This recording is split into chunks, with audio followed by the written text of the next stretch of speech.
them and said to them, "This is the work of God, that you believe in the one he sent." So they said to him, "What sign can you do that we may see and believe in you? What can you do? Our ancestors ate manna in the desert. As it is written, he gave them bread from heaven to eat." So Jesus said to them, "Amen, amen, I say to you, it was not Moses who gave the bread from heaven. My Father gives you the true bread from heaven. For the bread of God is that which comes down from heaven and gives life to the world."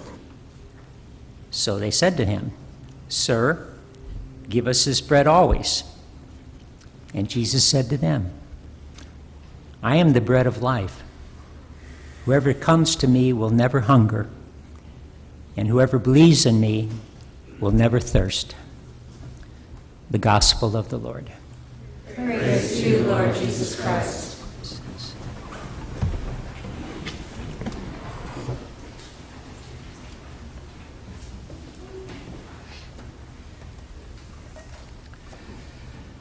It seems to be the season for the political rally, and it's already begun, even though it's only August. The scene you just heard described was something like a rally around Jesus, this would-be Messiah. The people were rallying around Jesus, adulating him for what he had done for them, excited to see where all this was going to lead. But take note, Jesus does not play into that. When politicians hold rallies, they're working very hard to try to tell you what they think you want to hear so that you vote for them. They spend millions of dollars trying to find out what you want them to say so that you come back the next time with your vote. A political rally tends to not trade in the truth. It tends to trade in ego and giving people what they want to hear instead of perhaps what they need to hear. I've been to several political rallies over my years, and that's proved the truth every single time. Ego gets so huge when rallies are held, and therefore, in that kind of a rah-rah situation, people, including the speaker, can be subject to delusions. And all of us without exception, not just at rallies, but all the time, all of us are subject to delusion, no exceptions. Ourselves, we can be deluded about who we think we are, how important we think we are, how much we matter, how much people love us. We can be deluded about our motives, thinking we're doing things for the right reason when maybe we're not. All of us are subject to delusion. And this one who is at the center of all this attention, whoever it is, and in this gospel it's Jesus, but anytime, anywhere, can begin to think it really is about them. And make no mistake about it, this was a temptation for Jesus. From the beginning, he was tempted to make it about himself. The first temptation in the desert that set this whole thing into motion was turn the stones in the bread and you'll be wildly popular. And here he is in this scene, struggling with that exact temptation so much later in his ministry. So Jesus looks out at this crowd that showed up for him. He could have let that go to his head. He could have talked himself into thinking that they really were there for him, that he is really the man. How loved he is by all these folks shouting out his name. How popular. He could have worked that crowd into a fever pitch. But this Jesus knew better than that. He's the ultimate realist. And he invites those around him to be a little more realistic about all this themselves. He didn't want to live that way. He didn't want to live as a popular human being because he was giving people what they need, what they want instead of what they need. He could have chosen that route from the beginning, but he wouldn't let himself go there. That's not how he wanted to live. His choice was to live in a real world with real people and be as real as he can possibly be himself and invite others to live there with him. It's a hard thing to do. Apparently, it was really hard for him to keep choosing that himself, and I dare say it is for us too. And in the process, even though people weren't really quite ready to hear it, he tells them the truth. He invites them to live in reality, and right there in the midst of reality, in the midst of this rally, really, he exposes their motives. You're not here for me. Stop shouting my name. You don't give a dang about me. You're here for yourself. You're not here for what I'm talking about. You're not here to listen to what I want to say to you. You're here for yourself and your needs and making sure your needs get met. Ouch, Jesus. Hello? This ain't no way to hold a rally. Not surprisingly, the crowds got thinner as he went along. They weren't in it because of who he was. They weren't in it for what he was up to in the world. They were in it because of what they wanted from him. This Jesus the Frank, I think I'm going to start calling him, Jesus the Frank, tells them just that. He calls a spade, as we say. He is real people. And their real intentions were exposed right there in the thick of that fervor. JC is getting his reel on. And perhaps the good news, if there's any good news in this for us today, is that we can too. We can get our reel on if, and this is a huge if we really want to, if we really want to live in a real world with real people and be more real ourselves. That's a big if. Jesus is being real with himself. He was all about gathering folks for the sake of their transformation. But you see, they weren't there for their transformation. We are gathered here every Sunday morning for one reason and one reason only, for the sake of our transformation. That we leave here transformed a little more into the truth of Jesus and God. We're not here for a transformation, perhaps. They were here to meet, they were there to meet their needs, and perhaps we're here to meet our own as well. Busted. Can Jesus be this real with people? This is one of the things that I marvel as I get to know him better and better through my years. It just blows me away. How does he get to be so real? Can he afford to be that real with them? It's going to affect the bottom line, isn't it? It's going to affect how many people come the next time. Can we afford to be that real with each other, with ourselves? Won't it thin the crowds of our friends? Who is this Jesus who would rather have less people show up for his rallies for the right reason than have more people show up for him for the wrong reason? That's the Jesus I want to get to know and understand so I can be more like that.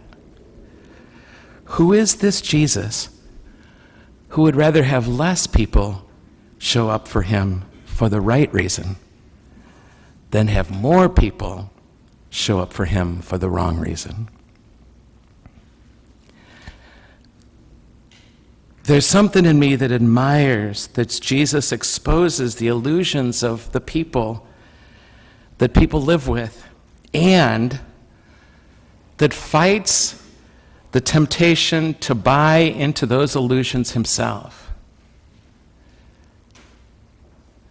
What an incredible freedom that must have been for him. And I admire that in him, that he would be willing to expose the illusions people live with and fight buying into those illusions himself, rather than letting people get by with those illusions. We can perhaps admire him for it, even if we find it almost impossible to live that way, where we can in relationships be so free to call a spade and then get on with it.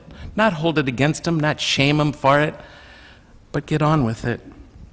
If you and I dare to get a little more real, will people leave us as well? Will they walk away because we're frank and honest? Betty the Frank, Gary the Frank, Bob the Frank? Would we want to be known that way? That we're willing to expose anything in them, including their motivations and intentions, for their sake, if we trust that it's for their sake, not ours? This Jesus doesn't do a sales job on anybody. He's not into that. A couple weeks ago, I ran into a woman who had set up an appointment with me for her and her husband a little while back. I'd known her for a long time, and we were friends. But I noticed a sort of a distance, sort of a coldness. You kind of notice it, especially in eye contact, at least I do. She was definitely averting her eyes. And so I said, I mustered a little bit of courage because it wasn't quite the situation to bring it up perhaps, but I said, anything going on? It seems like something's happening inside of you. And she said, yeah, I'm really mad at you. I said, oh. And I started to get that anxious feeling in my tummy and going, oh my God, here goes nothing. And she said, I brought my husband in and you made it all about me and my problems and you challenged me and I don't think it was fair. I said, I was trying quickly to recall the conversation, and I did recall it quickly because I do care about both of them very much. And I said, well, do you mind if I ask you a couple of questions? I said, first of all, I'm really sorry if I did a poor job of it. And I mean that. There's probably nobody that does a poor job of these things more than I. So I'm very used to saying I'm sorry for how I delivered the message. But I said, did I tell you anything that was not true? And she thought for a bit. I said, you don't have to answer that. You can answer it next time we meet. And I'd love to meet with you again to talk about this. And then I said, is there anything I said that, what was the next question I asked? Is there anything I said that was not true? And did I challenge your husband at all on anything while we were there? And that got around to being kind of a sense of, yeah, you told me the truth, but it wasn't fair. She kept going back to the fair thing. And finally I said, do you trust that I care about you? And that really what I said was so that you would be freer and happier tomorrow than you are today. And she said, I trust that. I said, then I really have nothing more to say than that I'm sorry if I delivered it poorly. And then I thought of something else. I said, by the way, at the end of that conversation, did I ask you if it felt fair between the two of you? And you said yes. And she goes, yeah, I remember that. I go, okay. That's a true story. It's really hard to do this, and some of the students call me. I'm known sometimes with some of the students for dropping Gary bombs. I think I've shared that with you before, where sometimes I don't have a lot of time, so I just do this Gary bomb. It's what I want to say. It's what I say because I trust is loving, but I just want to say it because I may not see him again for a long time. And so I jump on it. But the truth is, it's called Gary bomb for a reason, and that's the bad part of that is that I don't put a little fuzz on the end of the bomb.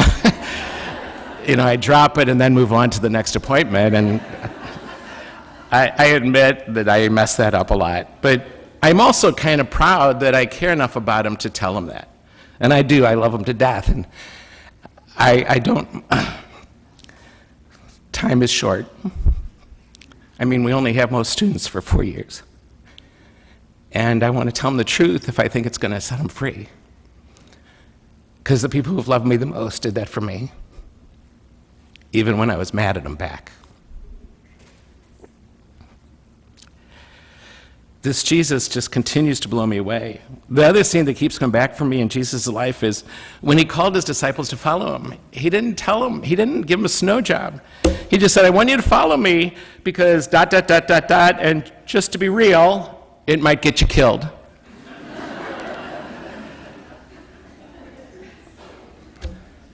the real Jesus. I do want to do a little bit of a personal witness about a tool that many of you have heard us talk about here before. I'm not selling the tool at all. I have no right to do that, but I do want to tell you how it helped me personally.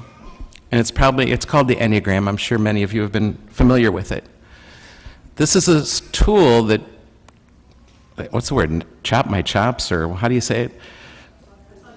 Yeah, whatever that is. People I admire, this goes back 30 years now, people I admire because they're people who want to grow and people who are ruthlessly honest with themselves, had advised me to give it a go. Unlike Myers-Briggs, which is another tool out there for growth, I think, it's not very affirming. Myers-Briggs is, but Enneagram is not. And it actually can be brutally honest. And the image I have is of a house. Our personality is a house. Well, the Enneagram takes you through the basement of your house first. It tells you what's in your basement, the mold and everything growing there, and then it takes you up to the top of the house. It exposes our dark intentions that most of us are not even aware of. And when I realized through this tool, and it's just a tool, when I realized my pattern of avoidance in life because of the Enneagram, it was crushing to me. I was crushed. I had never, ever seen that dark side to my intentions before. I felt exposed, it was hard, and it saved my life.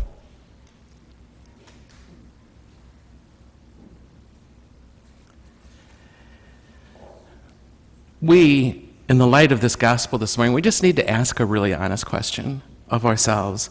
Do we want to be people who want people in our lives to be real with us?